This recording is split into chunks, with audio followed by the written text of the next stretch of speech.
There's a pattern in history that has destroyed three resource-rich economies in the last 400 years.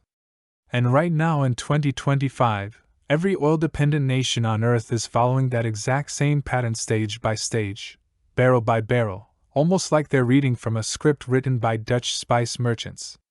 In 1650, the Netherlands controlled the global spice trade. They were the richest nation per capita in history. Within 50 years, their manufacturing collapsed, their economy stagnated, and they became a second-tier power. In 1970, Venezuela discovered massive oil reserves. They had the highest GDP per capita in Latin America. By 2020, their economy had collapsed by 75%, inflation hit 1 million%, and 7 million people fled the country. In 2010, Saudi Arabia was pumping 10 million barrels per day. Oil was 90% of exports and 50% of GDP. By 2025, they're desperately trying to diversify because they know what comes next. 3 times. 3 resource booms. 3 complete economic destructions, all following the exact same 5-stage sequence. And here's what should terrify you. Every oil-dependent economy, from Russia to Nigeria to Iraq, is locked into stage 3 or 4 right now. They're not approaching collapse. They're in the middle of it. This is the story of how resource wealth destroys nations, why governments always think their resource is different, and why the math says oil economies are next. And it's happening faster than any previous resource curse in history. Before we go through the pattern, you need to understand what the resource curse actually is. Not an economic theory, a mathematical certainty. The resource curse, also called Dutch disease, is what happens when a country discovers valuable natural resources and that discovery destroys their economy. Not helps it, destroys it. This sounds impossible. How does finding oil or gold or diamonds make you poorer? The mechanism is simple and brutal. Stage 1, resource discovery and boom. A country discovers a valuable natural resource. Oil, natural gas, minerals, precious metals, whatever. Money floods in. The currency appreciates. Everyone feels rich. Stage 2, currency overvaluation. The resource exports bring massive foreign currency.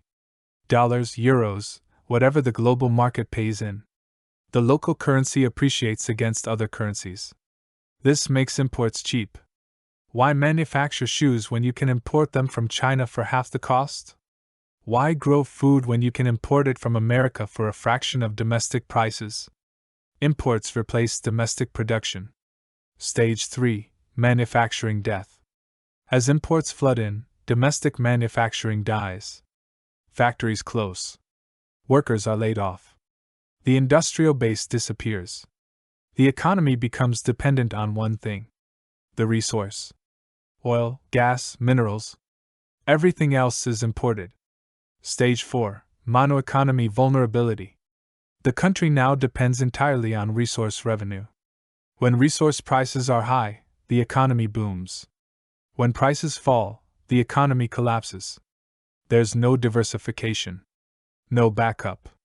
No resilience. Stage 5, collapse. Eventually, something happens. The resource depletes. Or prices crash. Or new technology replaces it. Or political instability stops production. The revenue disappears. The imports stop. The economy implodes. And there's no domestic capacity to rebuild. The manufacturing is gone. The skills are gone. The infrastructure is gone. All that's left is debt and dependency. This has happened 3 times to major economies. Let me show you how it played out. Let's start with the first documented case of resource wealth destroying an advanced economy. The Netherlands, 1600 to 1700. The Dutch East India Company and the spice trade. In 1600, the Dutch Republic was already wealthy. They'd broken free from Spanish rule. They controlled shipping and trade in northern Europe. Amsterdam was becoming a financial center. But they weren't dominant. Not yet. That changed in 1602. Dutch merchants formed the Verenigde Oost-Indische Company, the VOC. The Dutch East India Company. The VOC was given a monopoly on Dutch trade with Asia. And they had one goal: control the spice trade. Spices in the 1600s were the most valuable commodity on earth. Not luxury items, necessities.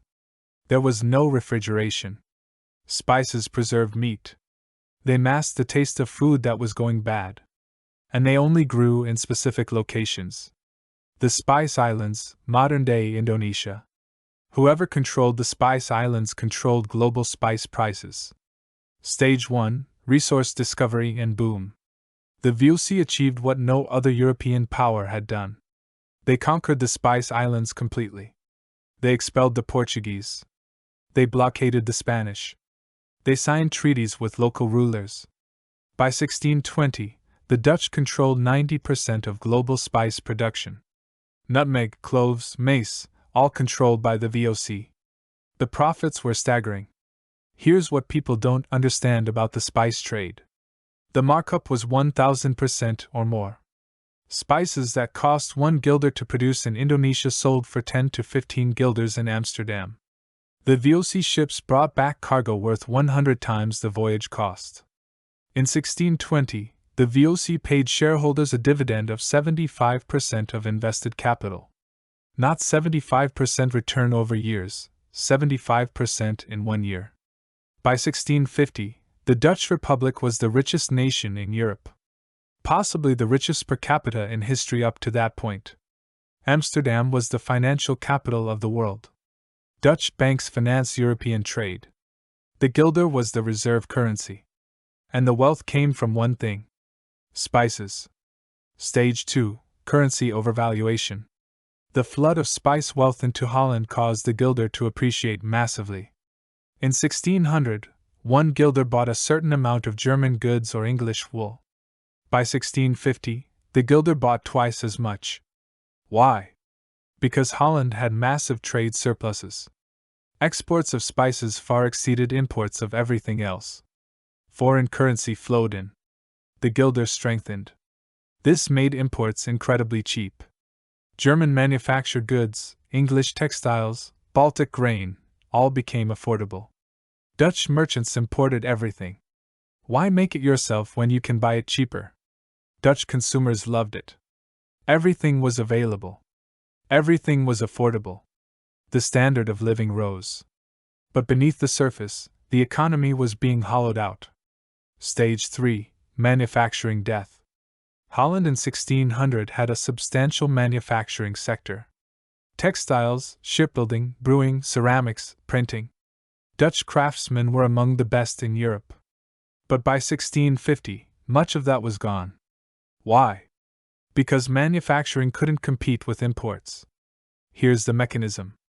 A Dutch textile manufacturer pays workers in guilders. Those guilders buy food, housing, supplies, all priced in strong guilders. His costs are high. Meanwhile, an English manufacturer pays workers in pounds. Pounds are weaker than guilders. His costs are lower.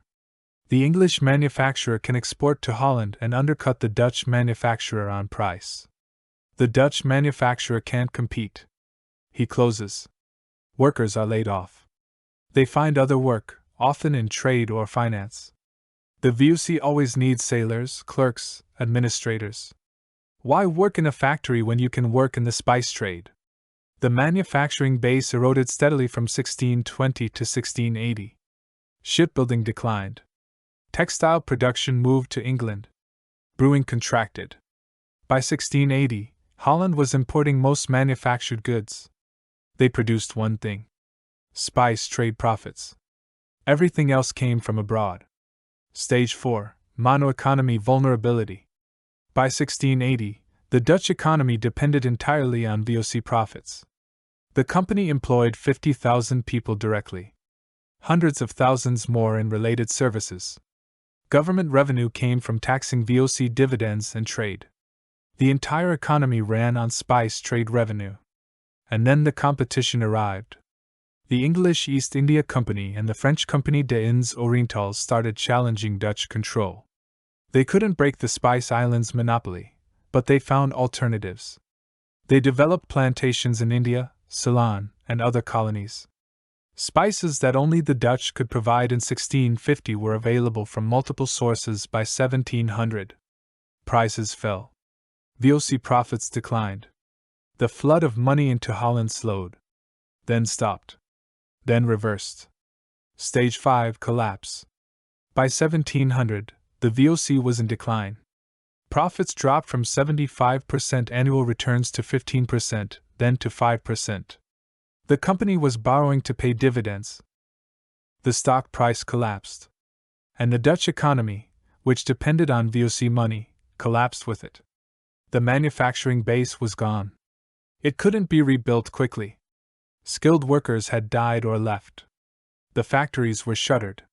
The supply chains were broken. Holland couldn't produce what it needed. It had to keep importing. But without VOC profits, what would they pay with? The guilder weakened. Imports became expensive.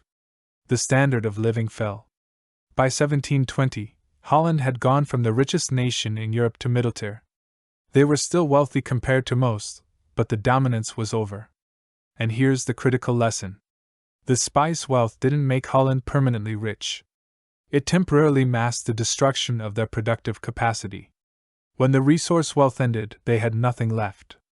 The resource curse had claimed its first victim. Let's jump forward 320 years.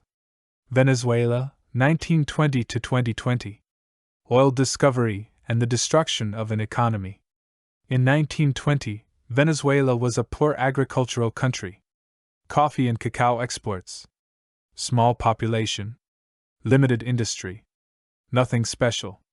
Then in 1922, they discovered oil. The Maracaibo Basin. One of the richest oil fields ever found. By 1929, Venezuela was the world's second largest oil producer after the United States. The money started flowing. Stage 1, resource discovery and boom. Oil production in Venezuela exploded. 1920, essentially zero. 1930, 370,000 barrels per day. 1950, 1.5 million barrels per day. 1970, 3.7 million barrels per day. The government captured this wealth through state-owned PDVSA and through taxes on foreign oil companies. By 1970, oil revenue was 90% of export earnings. The government was swimming in money. They spent it on everything. Infrastructure, education, healthcare, subsidies. Gas was cheaper than water. Electricity was nearly free. The currency, the bolivar, was strong. 1 bolivar equaled 4.3 to the dollar from 1918 to 1983. 65 years of stability.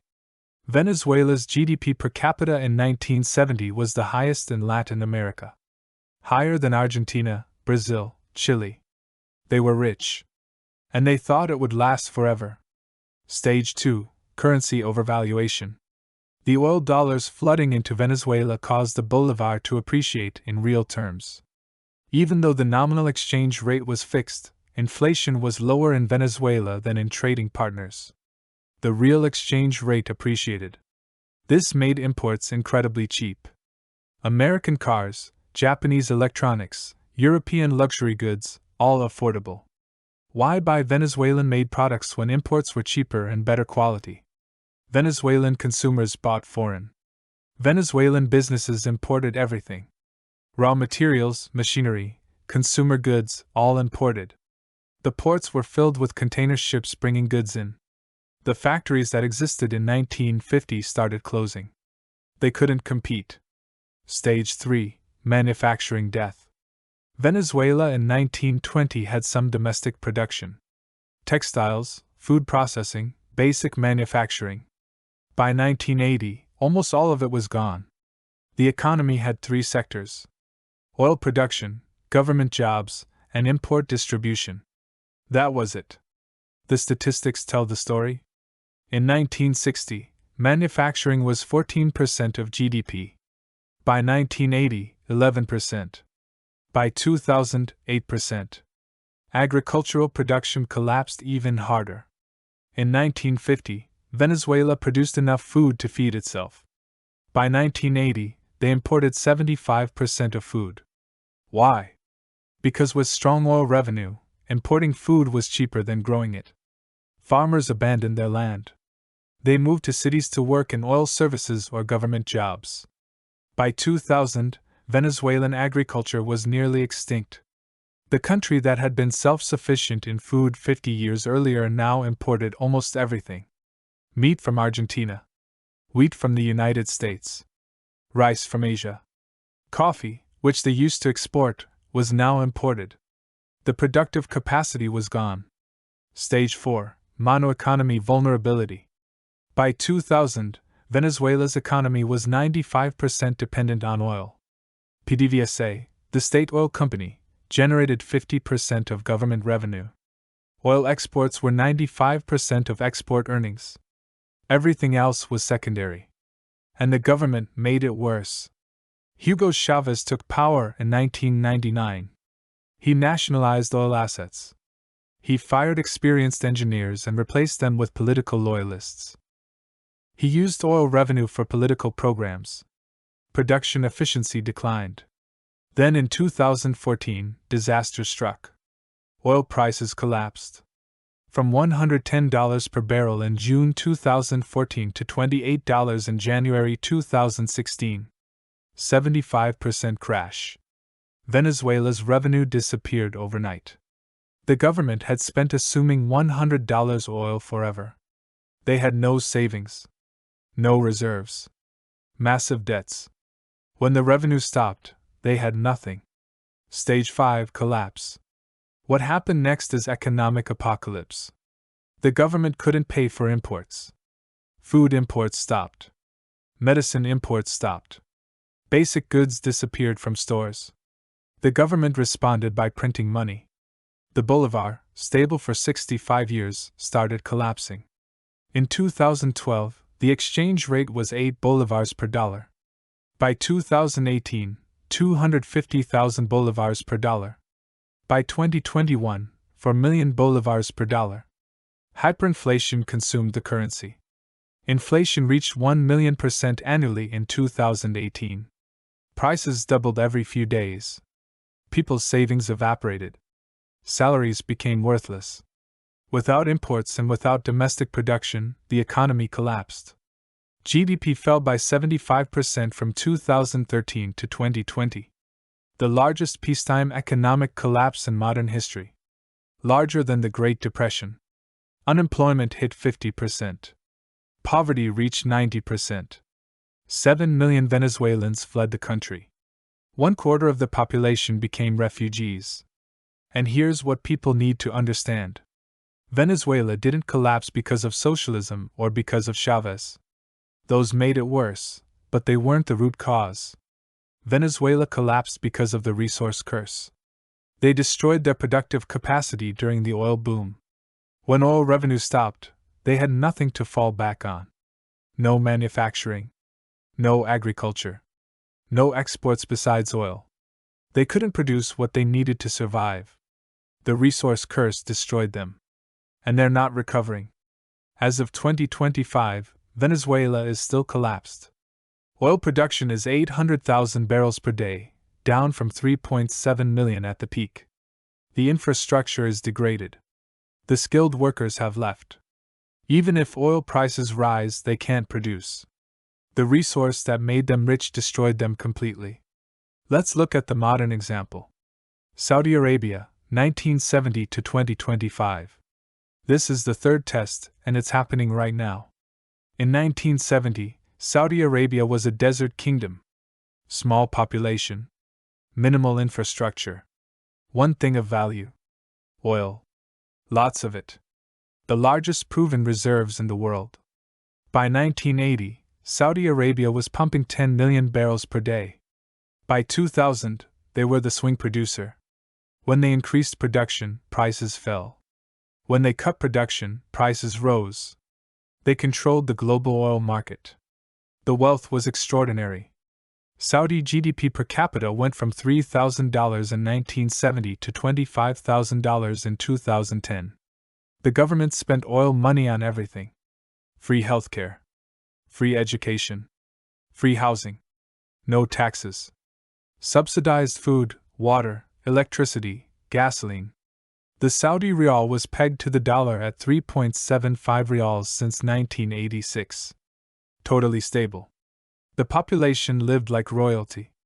And just like the Dutch and Venezuela, they thought it would last forever. Stage 1: Resource discovery and boom. Saudi Arabia discovered oil in 1938. But production didn't explode until the 1970s. After the 1973 oil embargo and the Iranian Revolution in 1979, oil prices went from $3 per barrel to $40. Saudi revenue increased 13-fold. They were printing money, literally. The government budget went from $5 billion in 1973 to $98 billion in 1981. The spending was incredible. They built cities in the desert. Riyadh went from 150,000 people in 1960 to 7 million by 2020. Airports, highways, skyscrapers, all funded by oil. Stage 2: Currency overvaluation. The rial pegged to the dollar kept the nominal exchange rate fixed. But the real exchange rate appreciated massively. With $100 billion per year flowing in, Saudi Arabia had the strongest purchasing power in the region. They imported everything: food from America and Europe, cars from Japan and Germany, electronics from Asia, clothes from everywhere. Why produce anything when oil money buys everything? The ports of Jeddah and Dammam became import centers. Container ships arrived daily loaded with goods. Saudi consumers paid with oil money, and the government subsidized it. Gas cost 50 cents per gallon. Electricity was nearly free. Water was free. The government paid the difference. They could afford it. Oil was $100 per barrel. Stage 3: Manufacturing death. Saudi Arabia in 1970 had minimal manufacturing. They were starting from scratch. By 1990, they had some petrochemical plants, some construction materials, basic industries. But nothing advanced. Why? Because manufacturing couldn't compete. A Saudi factory pays workers $30 per hour in purchasing power terms because everything is expensive in Saudi. An Asian factory pays workers $5 per hour. The Asian factory can export to Saudi at prices the Saudi factory can't match. The Saudi factory closes before it even opens. By 2010, non-oil exports from Saudi Arabia were less than 10% of total exports. 90% was oil and gas. They produced nothing else the world wanted. Food production? They import 80% of food. Manufacturing? Import almost everything. Technology? Import everything. Services? Oil services, that's it.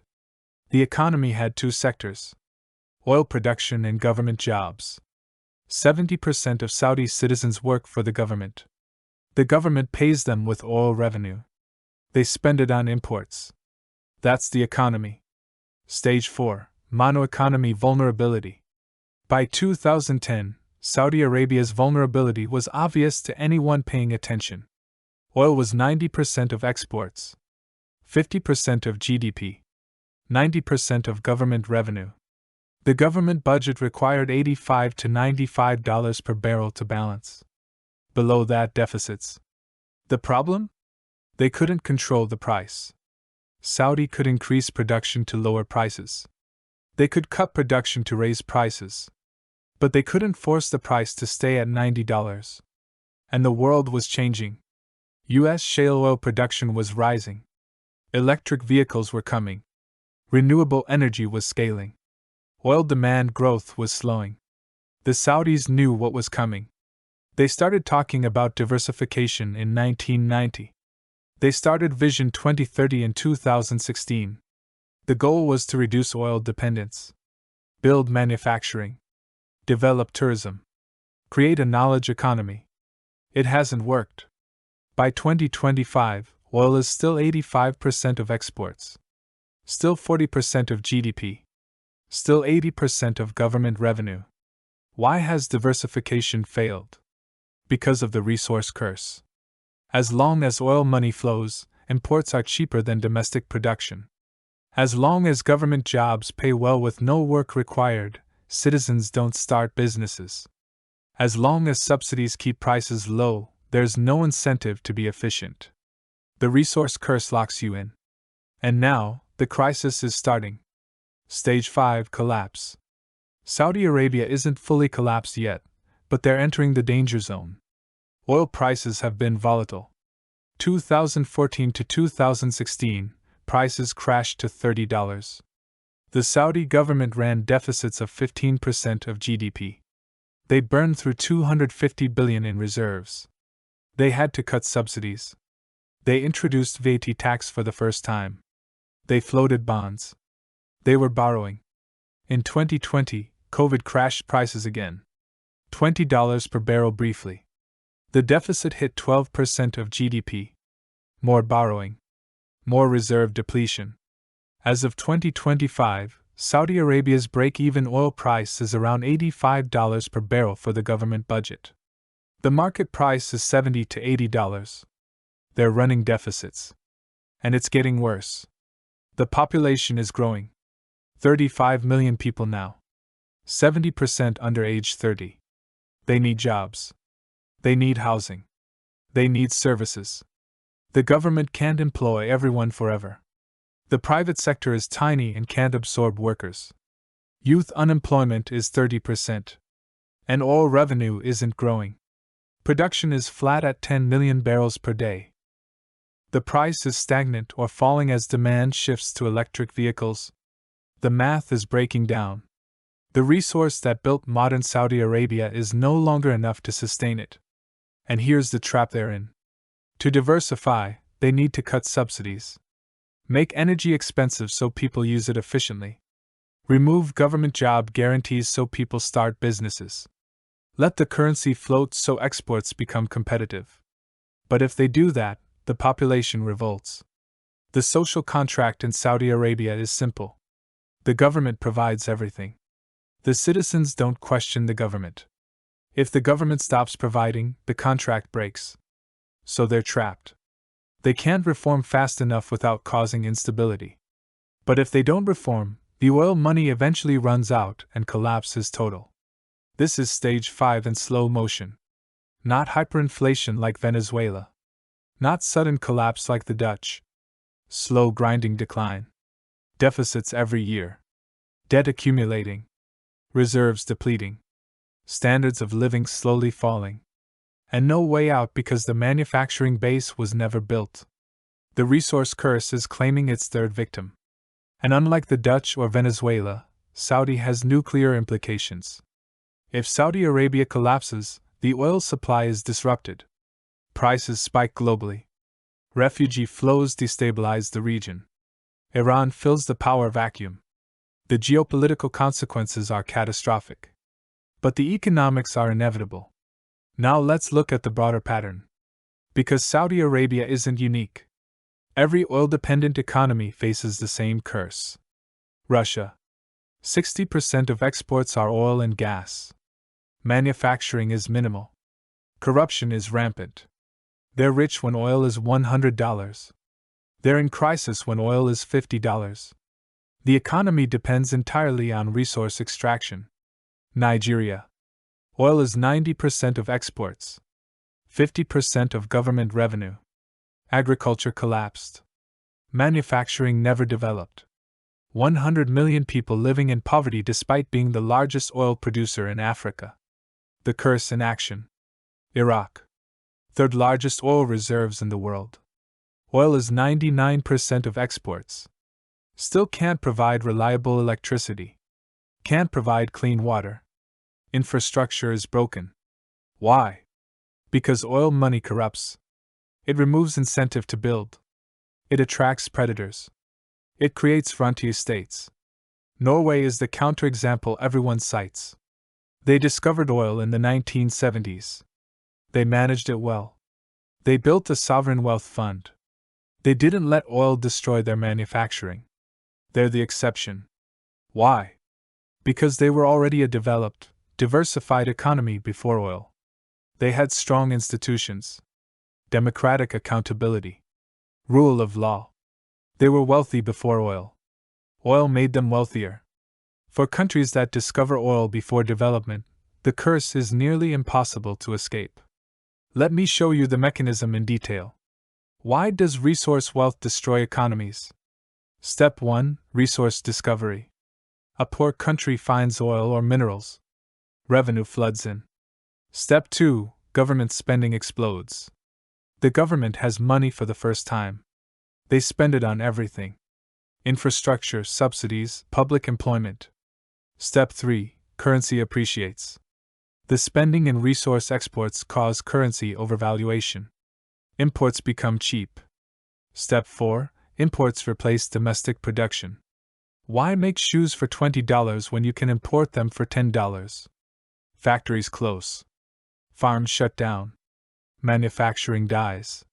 Step 5. Government becomes the employer. With private sector dying, people need jobs. The government hires them. 50%, 60%, 70% of the workforce becomes government employees. Step 6. Dependency locks in. Citizens depend on government jobs. Government depends on resource revenue. Economy depends on imports. Everything depends on the resource price staying high. Step 7. Institutions degrade. With resource money flowing, corruption explodes. Why start a business when you can bribe officials for contracts? Why innovate when you can rent seek?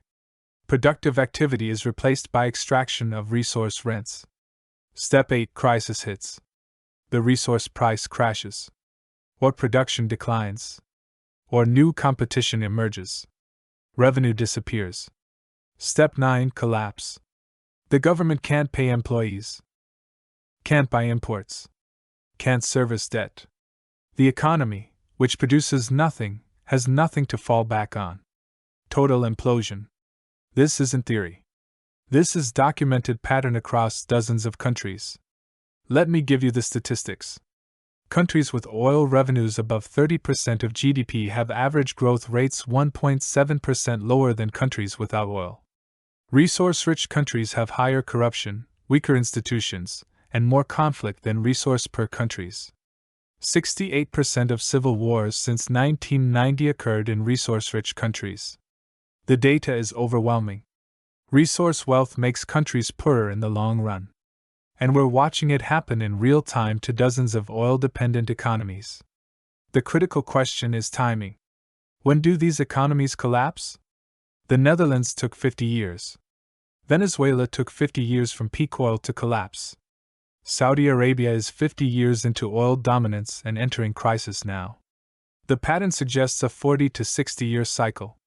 Boom for 20 to 30 years. Stagnation for 10 to 20 years. Collapse over 5 to 10 years. We're in the stagnation phase for most oil economies now. Saudi Arabia, Russia, Nigeria, Iraq, Iran, Kuwait, UAE, Qatar, Kazakhstan, Angola, all in stagnation phase. High oil revenue but growing problems. Deficits. Debt. Unemployment. Failing diversification. The collapse phase comes when oil prices stay low for extended period or when oil demand permanently declines. And that's coming faster than most expect. Electric vehicle adoption is accelerating. 2025, 20% of new car sales globally are electric.